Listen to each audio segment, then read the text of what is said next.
Moi, mä olin siis Adam Lambertin keikalla Hartwall Areenalla. Siellä oli lämpärinä Alex Mattsson.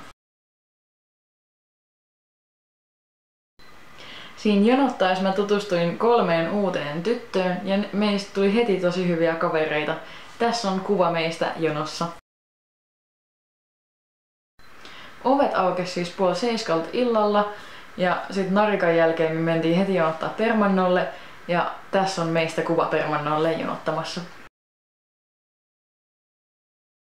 Jonkun aikaa siellä Permannolla venattiin, kun päästiin sisälle. Ja sit 8 aikaa taisi tulla se Alex Mattsson lämpäämään.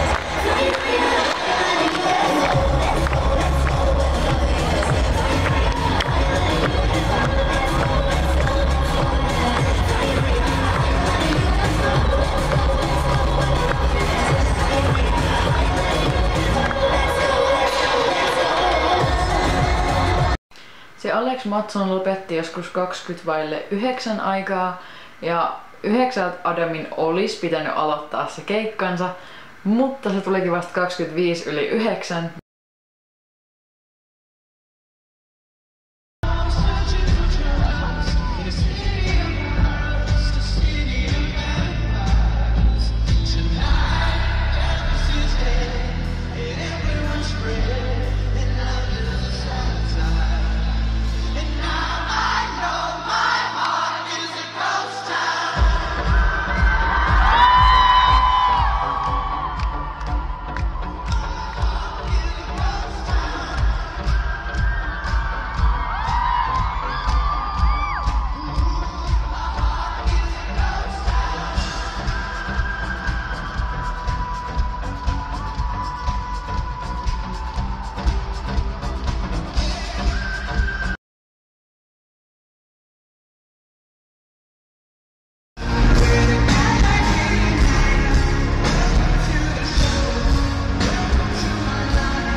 Keikan jälkeen oli ihan mahtava tunnelma.